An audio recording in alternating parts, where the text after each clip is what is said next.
ओम शांति। ओम शांति। तो आज एक बहुत अच्छा विषय पर चर्चा करेंगे, उन्नति के लिए धारणाएं।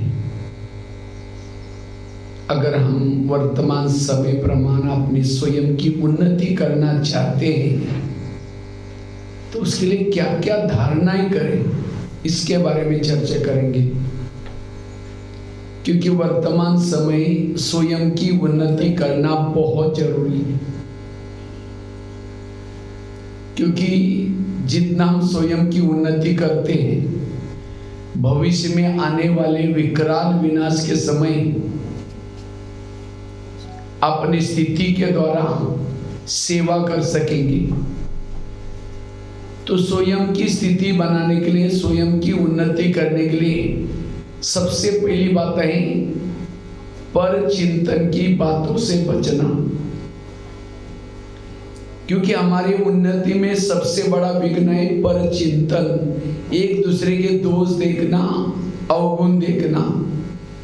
जब हम एक दूसरे के अवगुण देखते हैं तो अपनी उन्नति करने के बजाय हम और ही नीचे आते हैं, विकर्म बन जाते हैं। इसलिए बाबा भी रोज मुरली में कहते हैं, बच्चे क्या करो, झगमई नहीं करो, बच्चे किसी का परचिंतन नहीं करो। ये बाबा क्यों कहता है? क्योंकि परचिंतन करने से बाबा हमें प्यार नहीं करेगा। वैसे तो अभी दिवाली का समय चल रहा है, दिवाली में क्या करते हैं? लक्ष्मी का आह्वान करते हैं ना। उसके लिए क्या क्या करते हैं? नेपाल में क्या करते हैं? दीप जलाते हैं। सीधा दीप थोड़ी जलाते हैं, पहले तो सफाई करेंगे ना। पहले तो 8 दिन से सफाई करेंगे। पहले तो दसरा मनाए, दसरे से भी पहले क्या किया? नवरात्रि मनाते नवरात्रि। नवरात्रि अर्थात अपने आप को जागरण करना, मैं कौन हूँ, मेरा इस दुनिया में आने का उद्देश्य क्या है, मैं क्यों आया हूँ, इस बातों को जागरण करना। इससे हमारे अंदर शक्तियाँ जागृत होगी, और जिसके अंदर शक्ति आएगी वो रावण को मारेगा। और जिन्होंने रावण को मारा उसके लिए दिवाली आएगी। मैंने दसरा नवरात्रि मनाई नहीं, नवरात्रि मनाई नहीं, उसके लिए दसरा रावण तो मरेगा ही नहीं। अब जिसका रावण ही मरा नहीं उसके लिए खुशियाँ की चीज के? मिठाई खाने से, दीपक जलाने से थोड़ी खुशी होगी। मैंने तो अभी मैं छत्तीसगढ़ में गया था, भारत में, तो वहाँ एक जिस दिन रावण जलाया दूसरे दिन मैंने पेपर में खबर छपाई, रावण जला नहीं, जिंदा है। वो खबर इतनी हाईलाइट हो गई, लोगों ने सोचा हम तो रावण को जलाए, भाई ने तो लिख दिया। तो उसके अंदर डिटेल में लिखा कि रावण क्या है। रावण मतलब कोई भूत नहीं है, पुतला नहीं है। रावण हर मानव के अंदर काम, क्रोध, लोभ, मोह, ये विकार्य रावण है। इसी तरह अब हमें अगर लक्ष्मी घर घर में आना चाहते हैं उसके लिए पहले सफाई करो। कौन सी सफाई? हमारे अंदर पर चिंतन की बातें ना हो, क्योंकि जहां पर चिंतन है वहां ज्ञान की कोई पॉइंट दिमाग में नहीं बैठेगी। सरस्वती कहां बैठती है? कहां बैठती है? हंस के ऊपर बैठती थी। हंस के ऊपर, हंस अर्थात अंदर बाहर स्वच्छ। हंस अर्थात नीर अलग, खीर अलग, दूध अलग करता है और पानी अलग करता है। जो ज्ञान में चलने के बाद दूसरे की अच्छाई देखता है, बुराई को छोड़ देता है, वो है हंस। नहीं तो शाम को पूछेंगे आज की मुरली क्या थी? बहुत अच्छी थी। वरदान क्या था? बहुत अच्छा था। बताओ तो क्या था? बहुत अच्छा था। दिमाग से खिसक गया। क्यों? दिमाग स्वच्छ नहीं है, किसी के दोष देखने के, अवगुण देखने के संस्कार हैं।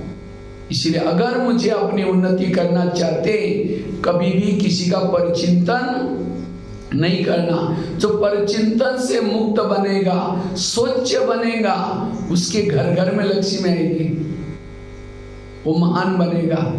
इसलिए अब हमें पर चिंतन से बचना। क्यों? किसी के घर में जाओ, उनके बच्चे भी बैठे, बाप भी बैठा है, बच्चों को कहिए बच्चा ठीक नहीं, नालायक है, ऐसा है वैसा है, और बाप को कहिए बहुत अच्छा, आप कितने अच्छे। बाप कहेगा तुम पहले यहाँ से भाग जाओ, तुमने मेरे बच्चों की गिलानी की, मेरे बच्चा बोलता है। इसी तरह सारा दिन कहेंगे वो बहन ऐसे है, वो भाई ऐसा है, मेरी भाभी ऐसे है, पड़ोस ने ऐसा है, दूसरे के दोस्त देखेंगे और शाम को योग में बैठेंगे, मीठे बाबा, प्यारे बाबा, शांति के सागर, दया के सागर, गुणों के। बाबा कहेगा तुम पहले यहाँ से भाग जाओ, तुमने मेरे बच्चों की गिलानी करी, तो मेरा बच्चा बोलता है। फिर कहीं कहते मेरा योग लगता ही नहीं, अब कैसा लगेगा? मैंने किसी के दोष देखे, दोष देखना, अवगुण देखना, पर चिंतन करना, अर्थात कोयले के व्यापारी बनना। अब कोई कोयले का व्यापारी बनता है, हाथ में काला, मुंह भी काला, जिसको बेचो वो भी काला। और कोयले वाला बेचने वाला कहाँ रहता है? झोपड़ियों में रहता है, झुग्गी झोपड़ी में रहता है जो कोयले बेचने वाले। और हीरे बेचने वाले कहाँ रहते हैं? बढ़िया से महलों में रहते हैं। इसी तरह अवगुण देखना, पर चिंतन करना, मतलब कोयले के व्यापारी बनना। और किसी के अच्छाई देख करके दूसरों को सुनाना, ये है हीरे के व्यापारी बनना। पर चिंतन करना मतलब दूसरे के कान में उल्टी करना। कोई उल्टी करता है, क्यों करता है? चटपटी चीजें खाता है, तला हुआ खाया, सड़ा हुआ खाया, डाइजेस्ट नहीं हुआ, वोमिटिंग करता है। और वोमिटिंग किसमें करते हैं? वॉश बेसिन में। तो कान कोई वॉश बेसिन तो नहीं है ना, वैसे कान का आकार कैसे है? सुंदर सा वॉश बेसिन है, बीच में एक नली भी है। जो कोई उल्टी करता है तो हम उसको नाक बन के कहते उधर जा उधर जा, और यहाँ कोई उल्टी करने के लिए आता है, और क्या हुआ? वो उठ के भी जा बैठो ना, चाय पानी पी के जाना, बताओ ना क्या हुआ। तो आज से हमें किसी के दोष नहीं देखने, दोष देखने वालों की स्वयं की उन्नति नहीं होगी। एक शिष्य था, भगवान के पास जाता है, कहता है भगवान मैं जीवन में आगे बढ़ना चाहता हूँ, मैं उन्नति करना चाहता हूँ। भगवान ने कहा ठीक है, मैं तुमको इसके लिए वरदान देता हूँ, साथ में 2 थैले देता हूँ। भगवान ने कहा एक थैले को तुम पीठ के पीछे रखना और दूसरे थैले को आगे रखना।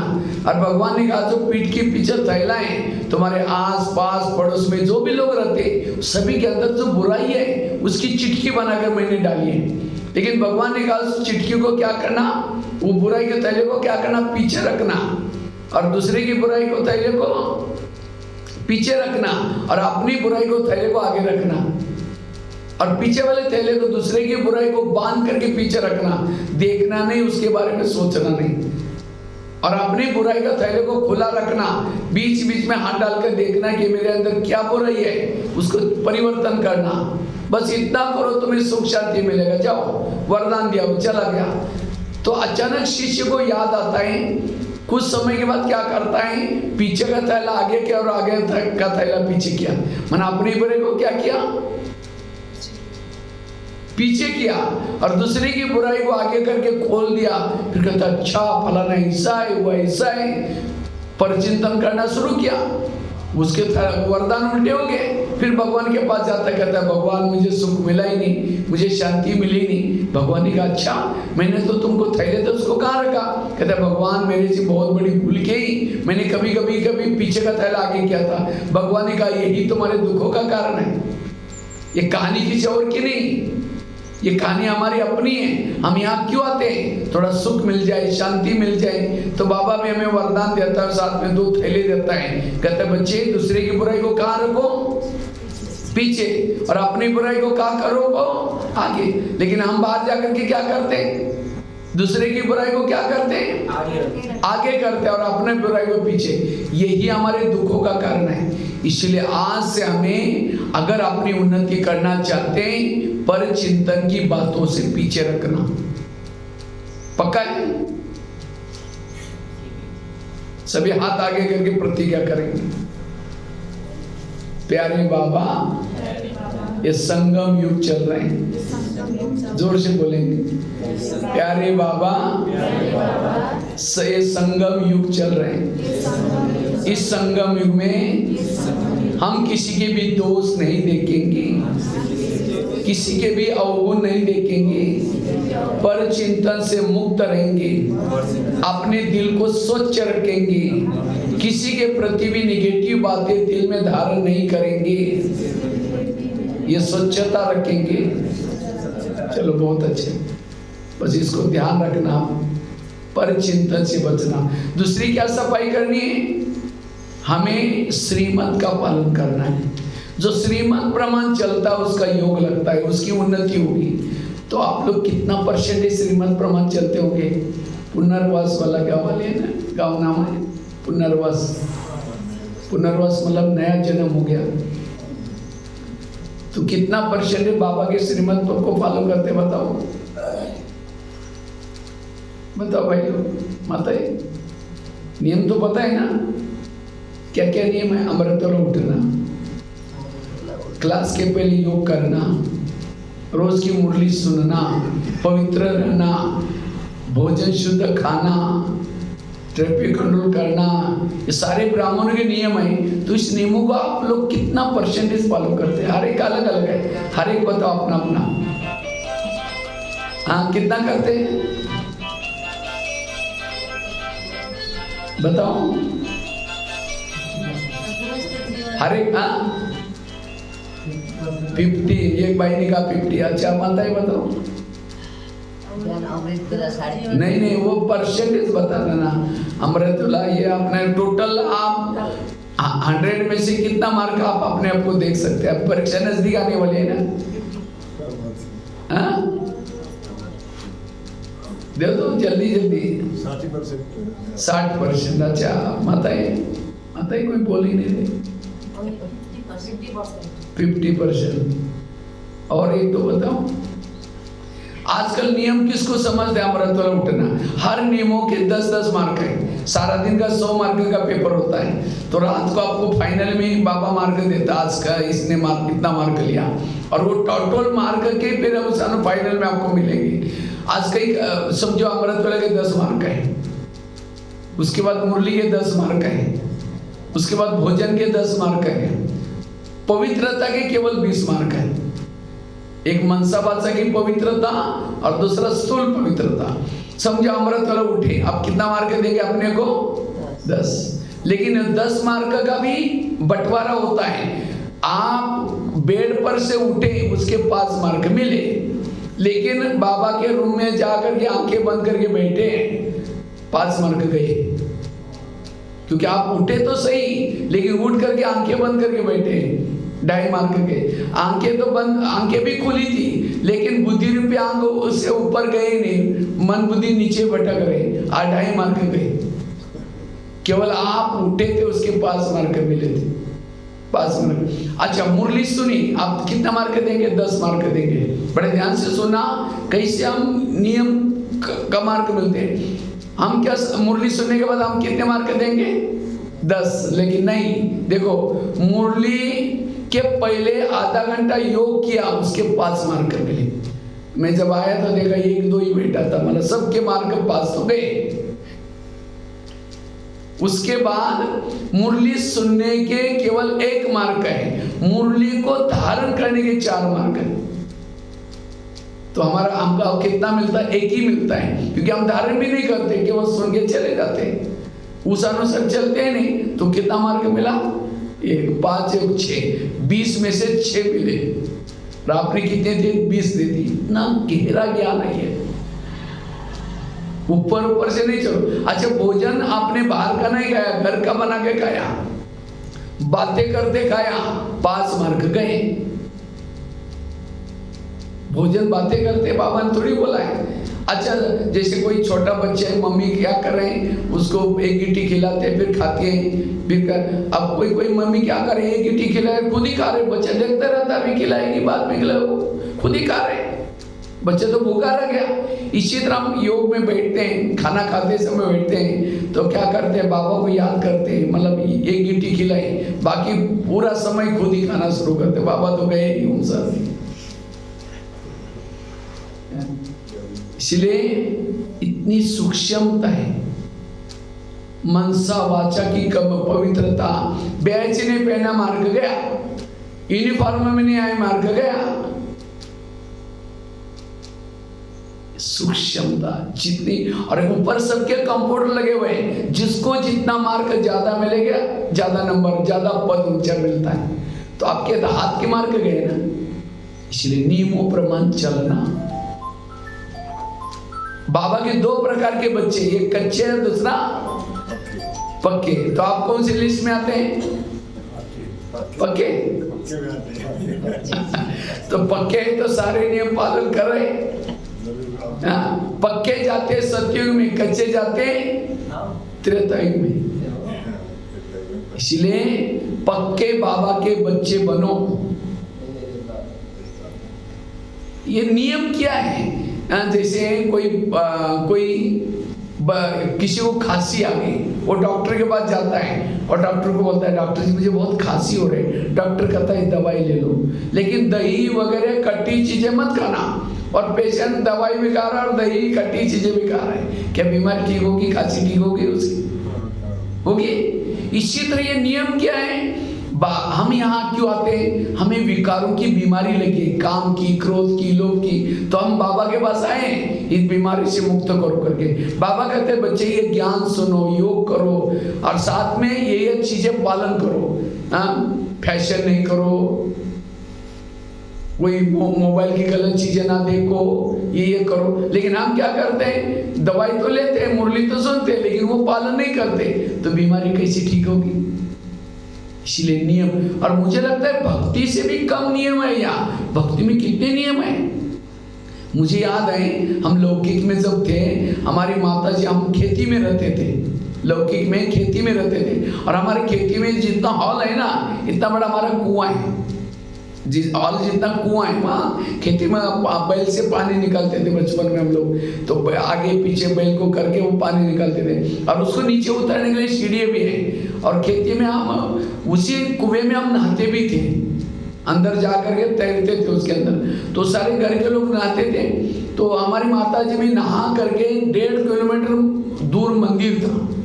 उस मंदिर में वही गीले कपड़े पहन करके सोएगी, फिर एक छोटा डंडा लेकर लाइन लगाएगी, फिर सोएगी, फिर ऐसे करके वहां तक जाती थी। कभी कभी तो उल्टी करके जाए, माना ऐसे कपड़े पहन करके ऐसे करके जाएगी। बाबा तो ये तो नहीं कहता ना आप घर से गीले कपड़े पहन करके यहाँ तक ऐसे करके आओ। कुछ भी नियम है। नारियल लेके आओ, जब बहन जी ने मुरली सुनाई उसके बाद उनके पांव धुलाई करके पानी पी लो। गुरुजी है ना उनका, बोलता है कितना सहज। अगर कुर्सी पर बैठो, नीचे बैठो, डायरी लेके आओ, नहीं लेके आओ तो भी बाबा कुछ नहीं बोलता। इतना सहज है हमें ज्ञान। इसलिए नियमों का, लेकिन हम नियमों का पालन क्यों नहीं करते? बैच क्यों नहीं पहनते? कभी कभी यूनिफॉर्म में क्यों नहीं आते? छोटे छोटे नियमों का उल्लंघन क्यों करते? लोक लाज आते। लोग इस दुनिया में कैसे घोड़े पर बैठने में नहीं देंगे, पैदल चलने में नहीं देंगे। इसलिए कहते हैं ना, सुनो सबकी करो अपनी नहीं श्रीमत की। अपनी करते करते नीचे आ गए। अब यहाँ आएंगे तो लोग क्या बोलेंगे? अरे कहाँ ओम शांति में फंस गए। फैशन नहीं करते, बाहर खाना नहीं खाते, टीवी नहीं देखते, ब्रह्मचर्य का पालन करते हैं। ठीक है, कल से यहाँ आना बंद कर लो। फैशन करके एक पैंट पहनो, बाल खुले करके, एक सिगरेट लेकर के गले में घूमो, तो क्या बोलेंगे? और ये कौन सा अवतार करके आए? कुछ पूजा पाठ करो, कुछ भक्ति करो, ये क्या है? अब वो कर रहे थे तब भी बोल रहे थे, ये कर रहे थे तो भी। इसलिए वही करो जो प्रभु को पसंद आए। इसलिए ईश्वरीय नियमों का पालन करो। सीता कमजोर क्यों बनी? क्यों बनी? क्योंकि उसने श्रीमत का उल्लंघन किया। उसको लक्ष्मण ने रेखा डाल के दी थी, भाभी जी आप यहां से बाहर नहीं जाना, बाकी सब हम देख लेंगे। लेकिन जब वो चला गया उसके बाद रावण आया। रावण ने पहले तो आकर आने की कोशिश की, लेकिन रेखा थी इसलिए अंदर पहुंच नहीं पाया। उसने रूप बदल दिया और साधु का वेश धारण किया और कहता है मुझे भिक्षा चाहिए। उसने कहा आप अंदर आओ। नहीं कहा कि मैं देना तो दो। तो सीता क्या करते? श्रीमत में मन मिक्स करते, ये साधु है, इसको भिक्षा नहीं देंगे तो नाराज हो जाएगा, श्राप देगा। ये श्रीमत में क्या मिलाया? मन। अब बाहर गई, रावण उठा के लेके गया। इसी तरह हम भी क्या करते? समझे किसी के घर में गए मेहमान बन करके, बिकॉज सोचेंगे यार इनका खाना नहीं खाएंगे तो नाराज हो जाएगा, हम तो बहुत साल के बाद आए, अभी भैया टीका लगाने के लिए आए, अगर नहीं हुए नाराज है। अब उसको तो राजी किया भगवान को राजी करना है, लोगों को राजी करना है। लोगों को राजी करते करते कहाँ पहुंच गए? इसलिए बाबा के श्रीमत प्रमाण चलो, और जो श्रीमत प्रमाण चलता है उनकी अवस्था पावरफुल है, शक्तिशाली है। इसलिए श्रीमत का उल्लंघन करने से, जैसे कोई भी माँ बच्चों को प्यार करते, कब करते? जब वो बच्चा सवेरे जल्दी उठाती है, अच्छे कपड़े पहनाती है और कई डायरेक्शन देते हैं, देखो बेटा कपड़े गंदे नहीं करना, पढ़ना, लड़ना नहीं, झगड़ना नहीं। बच्चा जाता है, लड़ता है, झगड़ता है, कपड़े गंदे करके आता है, और शाम को जब आता है मम्मी मम्मी करता है, मम्मी किचन से देखी कि मैंने जो कहा किया नहीं करके तुम चिल्लाते रहे, यही ठीक हो, अच्छा जाएगी जाकर 2 थप्पड़ लगा देंगे, मैंने तुमको कितना अच्छा कहा, तुम गंदा हो गया यार। अगर वही बच्चा माँ ने जो कहा करके आता तो मम्मी प्यार करती।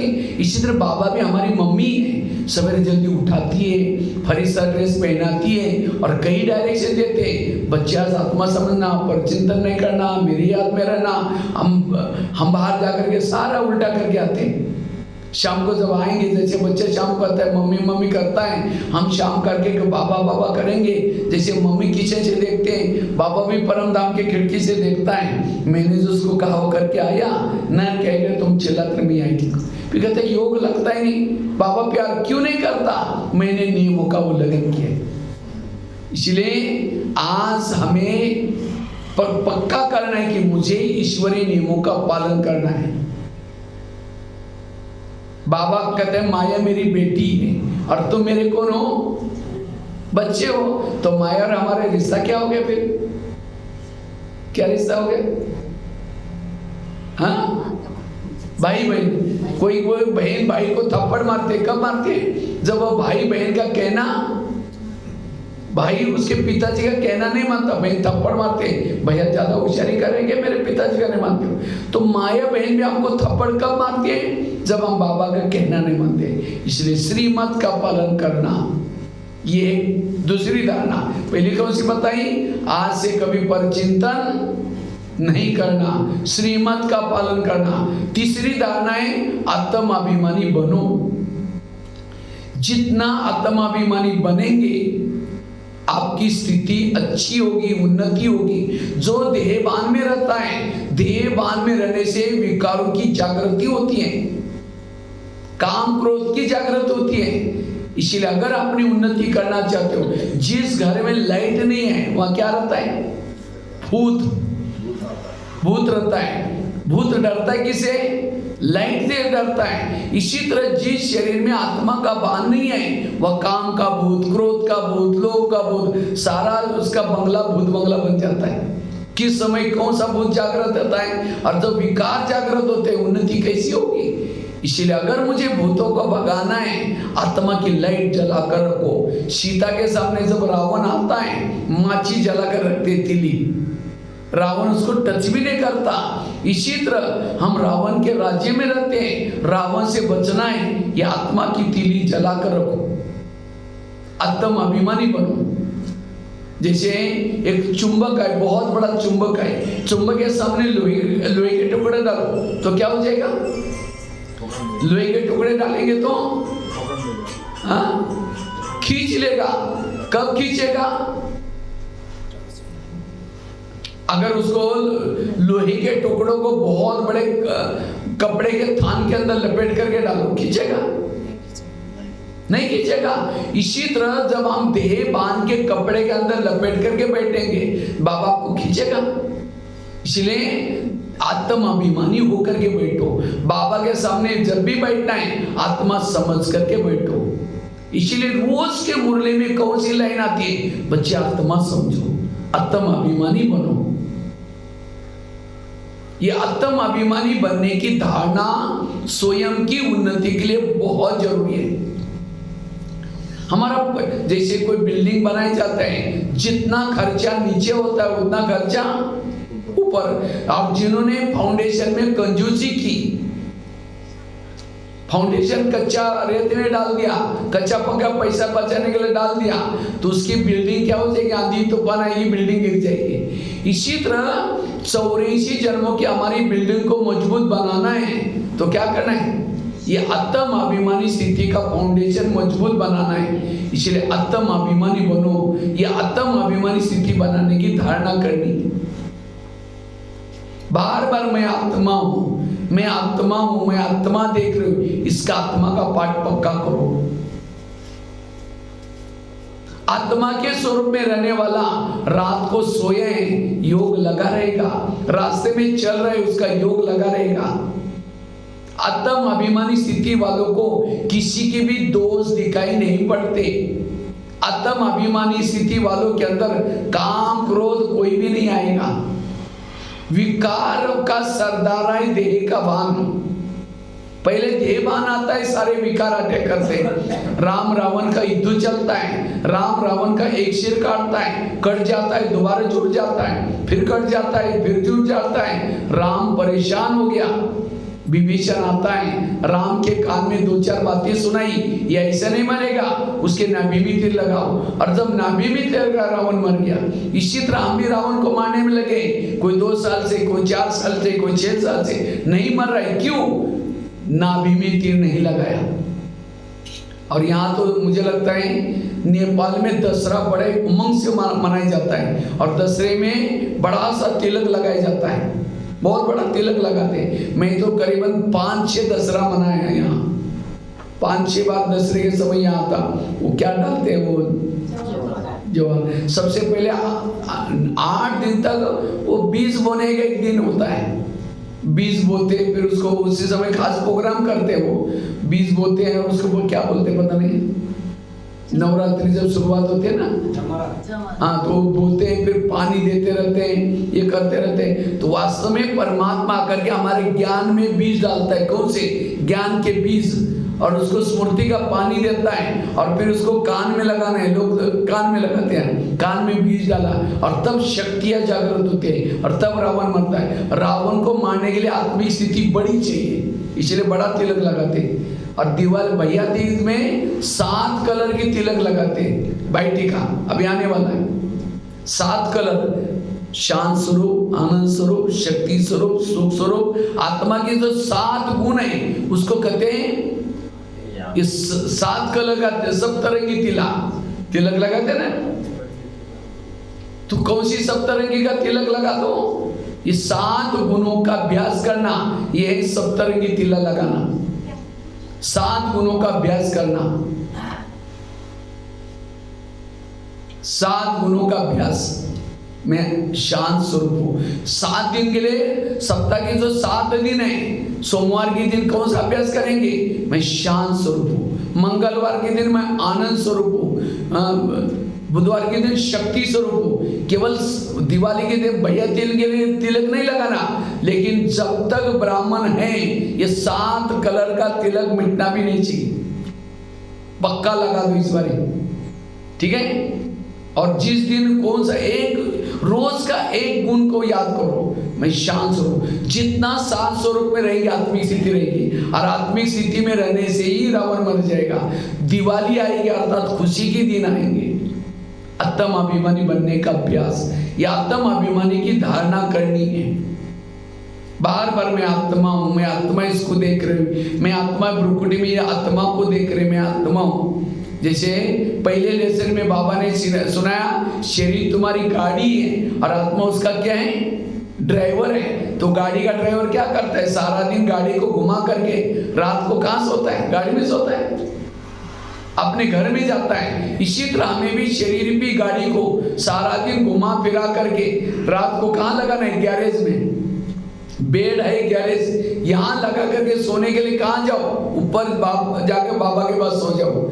शरीर में नहीं सोना, ऊपर जाकर सोना है बाबा के पास। तो सवेरे उठते कौन याद आएगा, बाबा याद आएगा। फिर अमृत वाला योग करके फिर नीचे आओ, सारा दिन लगेगा मैं आत्मा हूं, मैं आत्मा हूं। ये आत्मा का अभ्यास करने वाला देवी देवता बनता है, देहबान वाला देवी देवता नहीं बन सकता। इसलिए ये पक्की धारणा करो, उससे स्वयं की उन्नति होगी। तो कितनी धारणा बताई, पहली धारणा कौन सी बताई,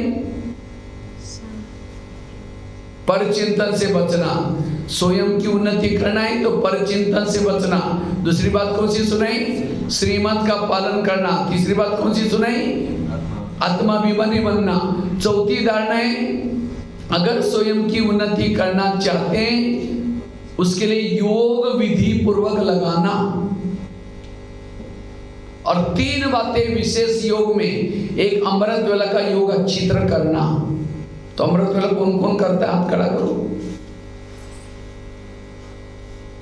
अच्छा, सब लोग करते हैं, लेकिन अमृत वेला का चुपचाप आपका कोई वीडियो बनाया जाए और उसी वीडियो का आपको 10 बजे सवेरे दिखाया जाए, ये अमृत वेला का आपका वीडियो है, क्योंकि मेरा है, मैंने ऐसा किया था। दीवार के सारे बैठे, मुंह खुला, आंखें बंद। 2 बार मच्छर अंदर भी आया, बाहर भी आए, पता भी नहीं चला। तो ऐसा योग लगाएंगे तो क्या उन्नति होगी आपकी? क्योंकि अमृत वेला जिसकी ठीक नहीं है वो बॉडी कॉन्शियस में रहते हैं, देह के भान में रहते हैं। और जो देह भान में रहते हैं उनको अभिमान आता है, अपमान की फीलिंग होती है, लोभ लालच आता है, कोई ना कोई विकार वार करता रहता है। इसलिए अमृत वेला अलर्ट होकर के बैठो। कोई मेहमान को घर में बुलाओ, लेकिन मेहमान घर में आने से पहले दरवाजे खिड़की लगा करके, कुंडी लगा करके सो जाओ। वो बेल बजा रहे, घंटी बजा रहे, दरवाजे नहीं खोलो। अब उनको कैसा लगेगा, ये कैसे लोग हैं, इन्होंने मुझे बुलाया और दरवाजा बंद करके अंदर सो गए। वो चला जाएगा, फिर फोन करो, क्या बात आप आए नहीं? कह मैं आया था, बेल बजाई थी, घंटी बजाई थी, अपने दरवाजा नहीं खोला, इसलिए मैं चला गया। नहीं प्लीज आओ, जरूर आओ। फिर आधे रास्ते से वापिस आया, फिर आने से पहले फिर दरवाजा लगा दिया, फिर वो बेल बजा रहे, घंटे, दरवाजा नहीं खोलो, चला जाएगा। फिर फोन करो, अब कभी नहीं आऊंगा, बोलेगा मैं 2 बार आया और आप अंदर ही हैं, कहीं गए भी नहीं, मैं दोबारा कभी नहीं आऊंगा।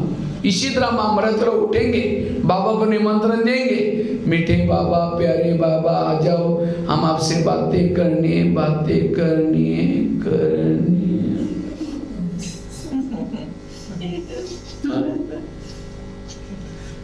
उसको तो बुलाया, दरवाजे खिड़की बंद कर दी। तेरे द्वार खड़ा भगवान भगत भर ले, जो भगत तुम साथी हो गया। इसलिए आंखें खोल करके बैठो, और केवल खोल के भी नहीं, कोई घर में मेहमान बैठा है उसके चेहरे की तरफ देखते रहो। वो करके फोन क्यों किया था? इसी तरह अमृत वेला कहीं क्या करेंगे, उठ करके बाबा के फोटो की तरफ देखते रहेंगे, कुछ बोलेंगे नहीं।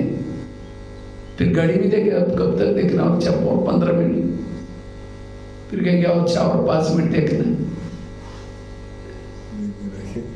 इसलिए अमृत वेला बाबा से बातें करो।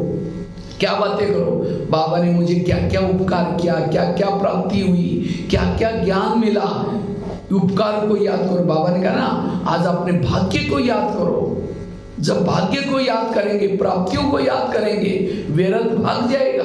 तनाज के मूल्य पॉइंट, योग में केवल बैठो नहीं, गूंगे बैठ करके बातें करो। कई तो क्या करते हैं, मैं आत्मा हूं, शांत स्वरूप शक्ति तरफ जा रहे, चांद सूरज तारागण के पार। अब तारागण के पार जाकर के कोई झुटका लगा देगा, नीचे हड्डी गुडी टूट जाएगी। इसलिए अटेंशन से हमें योग करना है, अमृत वेला योग अच्छी तरह करना है। और जो अमृत वेला योग अच्छा करता है उनकी आत्मिक स्थिति बनती है, और जिनकी आत्मिक स्थिति है उनकी अवस्था अच्छी रहती है। तो एक तो अमृत वेला हमें अच्छा करना, दूसरा रोज क्लास के पहले आधा घंटे का योग करना है। क्लास यहाँ कितना बजे होती है? 6:30 बजे मुरली चालू हो जाती है। योग कितना बजे चलता है? योग पता ही नहीं कितना बजे चलता है। 6 बजे पहुंचते कितने हैं? हम देखा ये कोई बैठा था, बाकी सारे बाद में, सारे आगे बाद में। क्लास के पहले योग ही नहीं किया।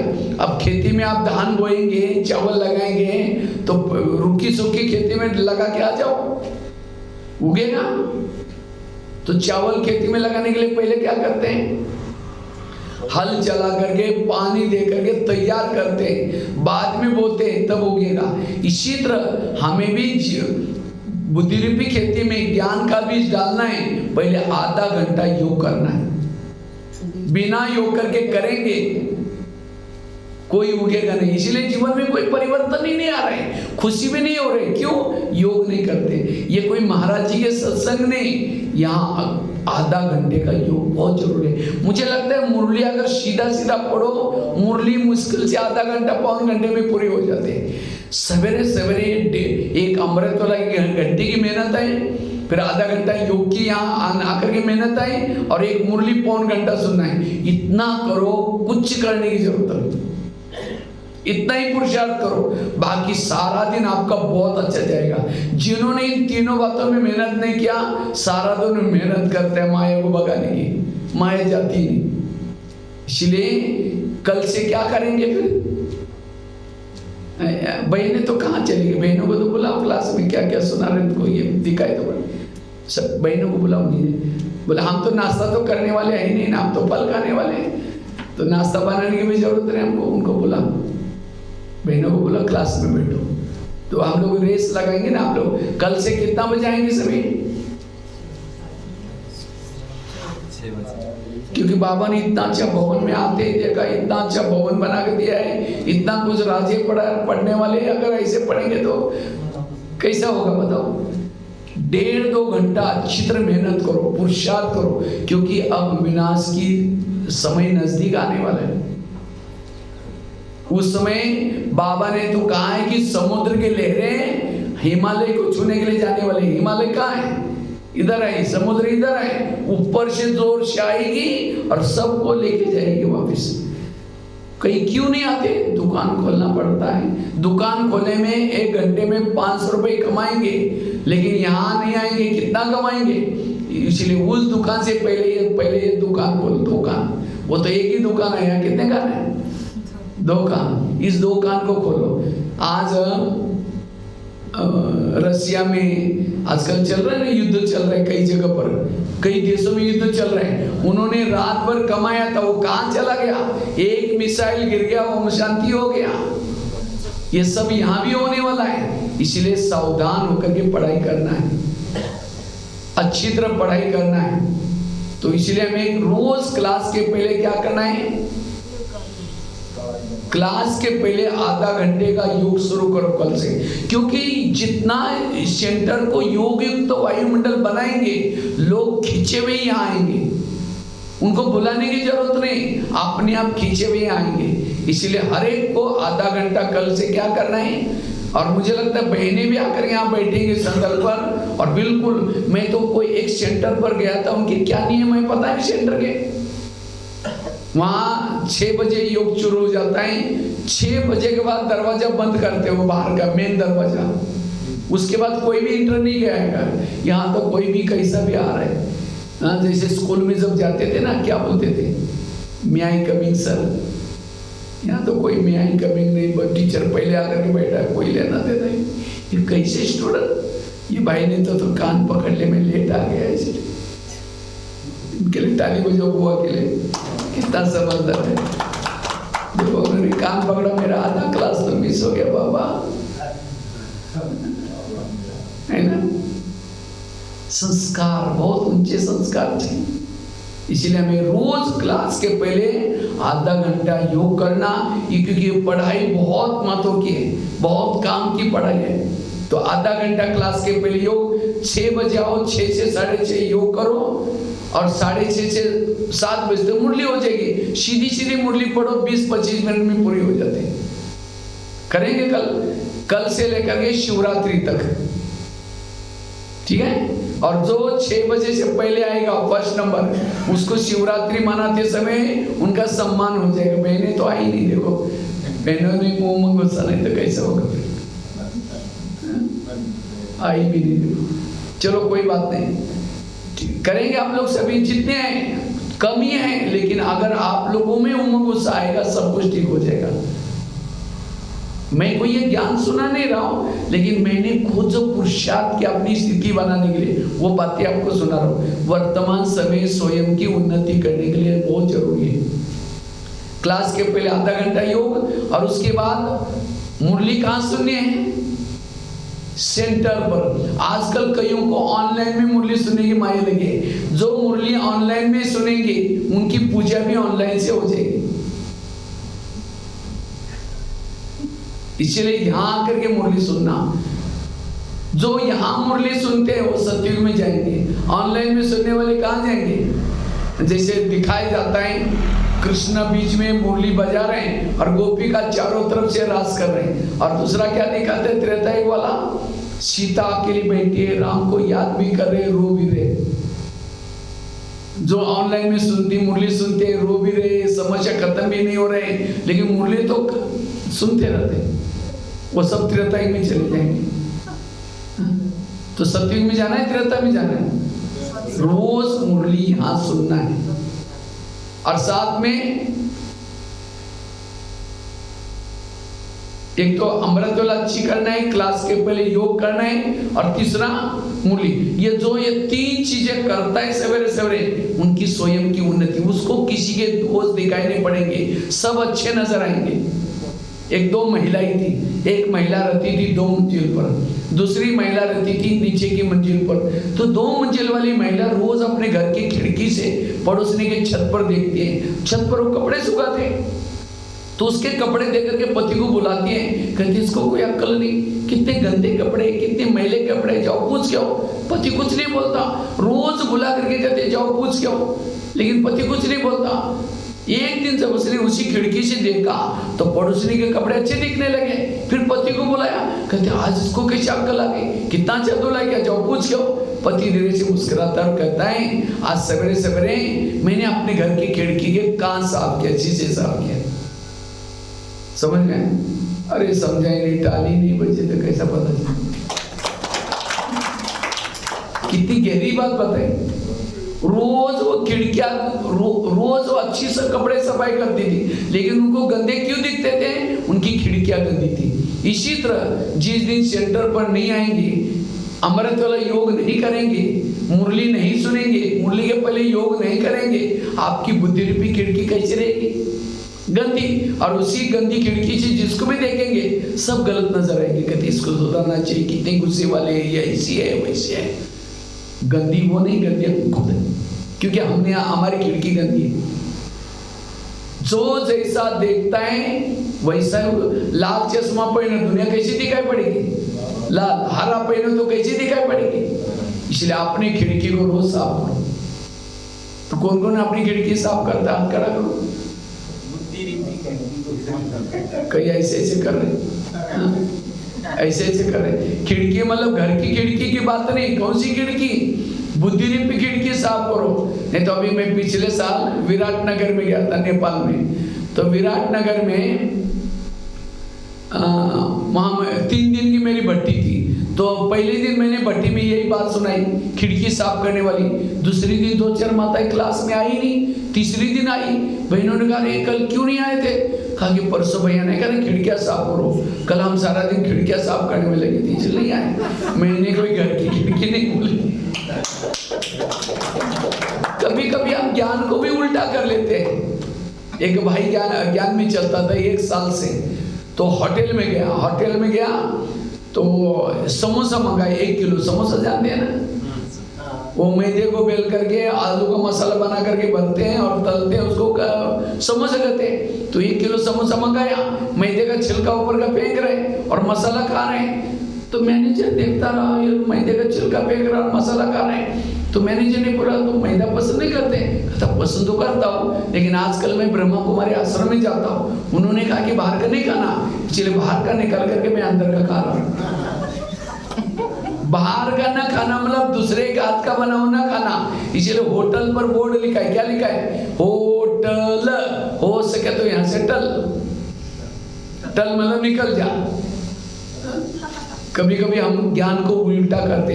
आज जैसे दिवाली मना रहे, तो दिवाली में क्या करते? लक्ष्मी आने के लिए क्या करते? एक तो सफाई करते, और क्या करते? आह्वान करते, और क्या करते? पूरा घर में लाइटिंग लगाते हैं, फिर मोमबत्तियां भी लगाते जलाते। किसी लिए? दीप जलाते। किसी लिए? लक्ष्मी आने के लिए। आई लक्ष्मी आएगी भी कैसी? लक्ष्मी का वाहन क्या है? उल्लू। वो क्या बोलते हैं यहाँ? नहीं, आप क्या बोलते हैं? हाँ, उल्लू बोलते हैं। तो उल्लू को लाइट में दिखता ही नहीं। अब घर में लाइटिंग करेंगे, दीपक जलाएंगे तो लक्ष्मी आएगी कैसी? और दिवाली होती है अमावस्या के दिन। पूर्वजों ने अमावस्या इसीलिए रखी क्योंकि लक्ष्मी का वाहन उल्लू है। अमावस्या के समय लाइट होती है नहीं तो उल्लू हर घर में जाएगा। लेकिन लोगों ने आजकल क्या किया, आजकल लाइट आ गई, लाइटिंग लगाना शुरू कर दी। फिर पटाखे पे बजाएंगे बड़ा बड़ा, जब पटाखा बजाएंगे तो उल्लू घर लेकर के और चला जाएगा। हाँ? तो कौन सा दीपक जलाओ? आत्मा का दीपक जलाओ। सफाई कौन सी करो? मन को स्वच्छ करो। मेरी किसी के साथ ईर्ष्या ना हो, घृणा ना हो, नफरत ना हो, ये है सफाई। कहा कुछ किया कुछ। इसलिए आप लोग असली दिवाली मना रहे। मैं तो मधुबन से सफाई करने के लिए आया हूं। आपकी घर की सफाई, लोग की घर की नहीं, अपने मन की घर की सर। वो तो सफाई करना इजी है, लेकिन मन को स्वच्छ करना बड़ा ये है। इसलिए ये है सर। तो रोज अपने खिड़की को क्या करो? साफ करो। हमने कहा बहन जी आप लोग तो चले गए, इनको हमने रेस लगाई इनकी, आप लोगों को पता नहीं होगा तो कैसे चलेगा? रोज कल से क्लास में एक रजिस्टर नीचे रखना है। जो सवेरे 6 बजे आएगा फर्स्ट नंबर, 6:15 बजे आएगा सेकंड नंबर, और 6:30 बजेगा थर्ड नंबर। उसके बाद गिनती नहीं। कल से लेकर के माना दिवाली से लेकर के अगले शिवरात्रि तक जो फर्स्ट नंबर आएंगे, शिवरात्रि के प्रोग्राम जब आप पब्लिक करेंगे उसमें उन भाई बहनों का सम्मान करना जिन्होंने क्लास के पहले आधा घंटा योग किया। पसंद है? कौन कौन भाग लेंगे उसमें? हाँ, जो भाग लेंगे हाथ खड़ा करेंगे। बाकी वो माता ही नहीं आना ही नहीं है, पहले से पक्का कर दिया। दूर क्या, परमधाम से दूर है। जबकि परमधाम से बाबा भी आता है पढ़ाने के लिए, तो आपका दूर कितना किलोमीटर है? 3 किलोमीटर। चलो कम से कम आप लेट आएंगे तो फिर जाने से पहले योग करके जाना। फिर पनिशमेंट, जाने से पहले बाबा कमरे में आधा घंटा योग करके जाना। ठीक है? पक्का? तो जरूर ये मेहनत करो, क्योंकि 8 महीने भी सारा घर का समेट करके, ऐसे नहीं कि भाई बहने आए और योग कर रहे हैं और आप लोग वहाँ किचन में सेवा करो, ये नहीं। सभी बहनों को भी यहाँ बिठा करके बिल्कुल आधा घंटे का योग करना, क्योंकि योग से वायुमंडल बनेगा, और जितना सेंटर का वायुमंडल बनेगा न चाहते हुए लोग खींचे में आएंगे।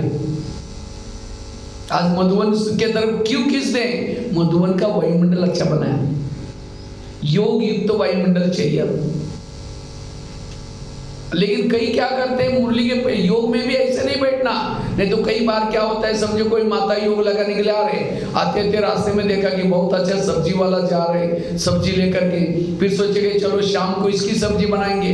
पहले सोचेंगे योग करेंगे, जाते से हम लेके जाएंगे, मैं आत्मा हूँ, शांत स्वरूप हूँ, शक्ति स्वरूप हूँ। फिर सोचे अरे वो झोला तो लाए नहीं, सब्जी कैसे लेके जाए? फिर सोचेंगे कोई बात नहीं, जो मैं आत्मा हूँ। उसके बाद से प्लास्टिक का झोला तो होगा, मैं आत्मा हूँ, शांत स्वरूप हूँ। फिर सोचा अरे गैस के ऊपर जो दूध रखा था शायद उसको मैंने बंद किया या कम किया था, बंद किया, चलो बाद में देखते, मैं आत्मा हूँ, शांत स्वरूप हूँ, शक्ति। फिर सोचा अरे घर में तो मेहमान आने वाला था, मैंने सोचा था उसके लिए छोले बनाए, लेकिन रात को तो भिगो ही नहीं, चलो छोड़ो कुछ और बना देंगे, मैं आत्मा हूँ, शांत स्वरूप। अब लाल लाइट की सफेद लाइट हो गई, योग का टाइम पूरा हो गया। अब सामने वाला बैठने वाला सोचता है वाह इन्होंने आधा घंटा योग किया, लेकिन इनका योग कहाँ लगाए? वो सब्जी वाला योग, छोले वाला, बाबा वाला योग नहीं है। अगर ऐसा योग करेंगे कहाँ उन्नति होगी? इसलिए हमें एक बाबा के सिवाय कोई बातें याद ना है। कोई मेहमान बहुत साल के बाद आया है और मम्मी उससे बात कर रहे, और बीच में बच्चा आता है, मम्मी मेरी टाई कहाँ है? मम्मी ठहर जाओ, मैं बात करूं, बाद में दूंगी। बच्चा तो रोज की बात है। तो ऐसा पावरफुल योग लगा। ये माता की बात है। भाइयों का, समझो कोई भाई दुकान का काम करता है, फसल का, योग में बैठा है, मैं आत्मा हूँ, शांत हो रहा है। कल तो उधार लेके गया था, उसको खाते में लिखा नहीं लिखा, चलो बाद में देखते, मैं आत्मा हूँ। अरे कुछ होलसेल सामान दरगड़ी से मंगाना था, मैं तो भूल गया, चलो अभी क्लास के बाद फिर फोन करो, मैं आत्मा हूँ। ये नहीं, योग में एक्यूरेट बैठना, आधा घंटे का योग। ठीक है? तो तो ये रोज हमें आधा घंटा योग करना। तो कितनी धारणा बताई? पहली धारणा बताई परचिंतन से बचना, दूसरी बताई और उसके लिए कहानी बताई छड़ी थैले वाली, पीछे का थैला आगे नहीं लेना, कान में उल्टी नहीं करना, अपने कान में भी नहीं डालना। दूसरी कोयले का व्यापारी नहीं बनना, हीरे के व्यापारी बनना। तीसरा श्रीमत का पालन करना। चौथा बताया, तीसरा बताया आत्म अभिमानी बनना। चौथी बताई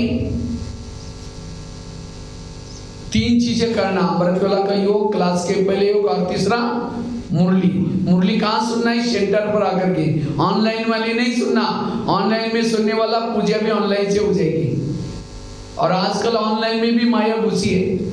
बाबा कभी कहते थे मेरे अच्छे अच्छे बच्चे, लेकिन आज चले गए। क्यों गए?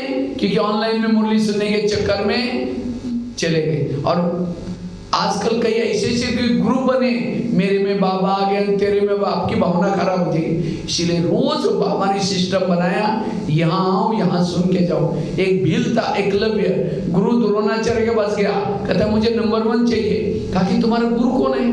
कहता आप ही मेरे गुरु है, मैं अर्जुन से भी होशियार हूँ। कहता तुम मेरे पास कभी आए नहीं, चलो मैं दिखाता हूँ। उनको एक जंगल में लेके गए, पुतला दिखाया, देखो ये पुतला आपका ही पुतला है। तो भी उसको एकलव्य को नंबर 1 नहीं दिया। नंबर 1 किसको दिया? अर्जुन को। अर्जुन सामने सिखाता, वो कहाँ सिखाता? पुतले के सामने। इसी तरह ये फेसबुक, व्हाट्सएप, यूट्यूब, ये भी क्या है? पुतला है। उसमें बैठ करके क्लासेस सुनेंगे, नंबर 1 तो बनेंगे, लेकिन सत्युग में नहीं जाएंगे। इसलिए हमें रोज क्या करना है? मुरली कहाँ सुनिए? सेंटर पर मुरली सुनिए। ये 3 चीजें की धारणा पक्की करनी है। और लास्ट की 5वीं धारणा है, अगर हमें स्वयं की उन्नति करना है, वर्तमान समय प्रमाण पॉजिटिव सोचना शुरू करो। कभी भी निगेटिव नहीं सोचना, व्यर्थ नहीं सोचना। लेकिन आजकल के हर एक के मन में निगेटिव चल रहा है, ये क्यों करता है, फलाना क्यों करता है। जो निगेटिव सोचता है, जिस घर में निगेटिव वातावरण है, लक्ष्मी वास नहीं कर सकती, वहां बरकत नहीं हो सकती। निगेटिव सोचने वालों के घर में शांति, भले एसी है, गाड़ी है, सब कुछ है, शांति नहीं है। शांति का आधार है पॉजिटिव विचार, क्योंकि विचारों से शब्द बनते, विचारों से वृत्ति बनते, विचारों से दृष्टि बनते, विचारों से वायुमंडल बनता है। सारा खेल विचार। यहाँ में क्या मिलता है आश्रम में आने के बाद? विचार। और विचार हमारा उन्नति का आधार है। इसलिए अपने विचारों को सदा क्या करना है? पॉजिटिव रखना है, सकारात्मक रखना है। और जितने जिसके विचार पॉजिटिव है, वहां सुख है। पॉजिटिव वाला सुख है, नेगेटिव वाला दुखी है। इसलिए पॉजिटिव बनो। जो नेगेटिव सोचता है, रात को चैन की नींद नहीं आती। आजकल दुनिया में नेगेटिव बहुत फैल रहा है। नेगेटिव का दूसरा नाम क्या है? तनाव। तनाव नाम है। तनाव को इंग्लिश में क्या बोलते हैं? टेंशन। टेंशन। 10 मतलब कितना? 10। 10 मतलब 10, और सन मतलब बेटा, बच्चे। टेंशन मतलब 10 बच्चे। पहले तो 2-4 है, फिर 10 पैदा होगी, सुखी कैसे रहेंगे? अब किसी के 10-12 बच्चे, माँ बाप शांति से बैठ रहे हैं, ये कहेगा पापा जी मुझे कपड़े चाहिए, अब उसको भगा, दूसरा कहेगा पापा जी मुझे परीक्षा की भी देने। जितने बच्चे उतने समझ अभी। इसीलिए आजकल कहते हैं ना, छोटा परिवार सुखी परिवार। तो हमारे बच्चे कौन से? अनेक संकल्प विकल्प पैदा करेंगे, और शाम को योग में बैठेंगे, वही संकल्प आपको हिलाते रहेंगे, पापा जी। एक को भगा, दूसरा कहेगा पापा जी। फिर कई कहते योग में बैठते तो पता नहीं क्या क्या गंदे विचार आते, कहाँ से आते? आपने पैदा किया, आप उसके मम्मी पापा हैं, आपके पास नहीं जाएंगे, किसी और के पास जाएंगे। संकल्प को कम पैदा करो, पॉजिटिव पैदा करो, व्यर्थों से मुक्त बनो। व्यर्थ संकल्प से दिमाग ठंडा होगा या गर्म होगा? ज्यादा सोचने वालों का दिमाग हमेशा गर्म है, और जिसका दिमाग गर्म है उसके दिमाग में केमिकल उतरते, शरीर की बीमारी होती है। इसलिए कहते हैं ना, जिसका पाँव गरम, पेट नरम, दिमाग ठंडा, उस घर में कोई डॉक्टर है, उसको मार दो डंडा। पाँव को कैसे रखो? गरम, पेट को नरम, दिमाग को ठंडा। लेकिन आजकल उल्टा होता है, पाँव रहते हैं ठंडे और दिमाग रहता है गर्म। इसलिए हर व्यक्ति बीमार है। ये ज्ञान केवल ब्रह्मा कुमारी का ज्ञान केवल सत्युग में जाने के लिए नहीं, हेल्दी वेल्दी और हैप्पी बनना है। 3 चीजें करो, पाँव को गर्म रखो, सवेरे सवेरे क्यों आना है यहाँ, क्योंकि सवेरे और गाड़ियों में नहीं आओ, स्कूटी में नहीं आओ, पैदल करके आओ। पैदल चलने से क्या हो जाएगा, ब्लड सर्कुलेशन होगा। और पेट को कैसे रखो, नरम। पनीर की सब्जी 4 रोटी खाएंगे और कद्दू मना नाकी मोड़ेंगे। जीभ की टेस्ट पेट में बेस्ट। जो जीभ को अच्छा लगता है वो नहीं खाओ, पेट को जो अच्छा लगता है वो खाओ। शिशनों का साग खाओ, करेले खाओ। कड़वा लगता है शिशनों का साग, जाता भी नहीं अंदर, लेकिन पेट के लिए बड़ा अच्छा है। मैं तो जब भी आता हूँ ना यहाँ, मैं बहनों को खास बोलता हूँ शिशनों का साग जरूर बनाना। शिशनों बहुत अच्छा लगता है हेल्थ के लिए।